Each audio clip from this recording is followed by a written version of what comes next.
आणि काय कारवाई झाली? सायबर पोलीस स्टेशन अकोला येथील एका 80 लाखाच्या फ्रॉडच्या गुन्ह्यामध्ये एक महिला आणि एका पुरुषाला आम्ही अटक केलेली आहे। त्यामध्ये त्यांचा काल 4 दिवसाचा PCR मिळालेला आहे। PCR मिळाल्यानंतर दिवसभर इन्क्वायरी करून त्या महिलेला आम्ही महिलाच्या लॉकअपमध्ये सिव्हिल लाईन पोलीस स्टेशनला टाकलेलं होतं। त्या ठिकाणी ड्युटीवर असलेला अंमलदार ASI राजेश जाधव यांनी तिला तो खूप स्मार्ट आहे, तुझी मुलगी तुझ्यासारखी स्मार्ट असेल असं म्हणून शरीर सुखाची मागणी केली व त्या बदल्यात 10,000 रुपये देतो असं सांगितलं।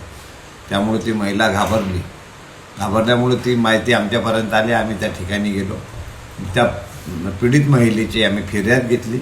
संबंधित दोषी ASIवर गुन्हा दाखल केला।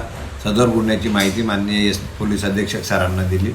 माननीय SP सरांनी त्याला त्वरित निलंबित केलेलं आहे। पुढील कारवाई सुरू आहे।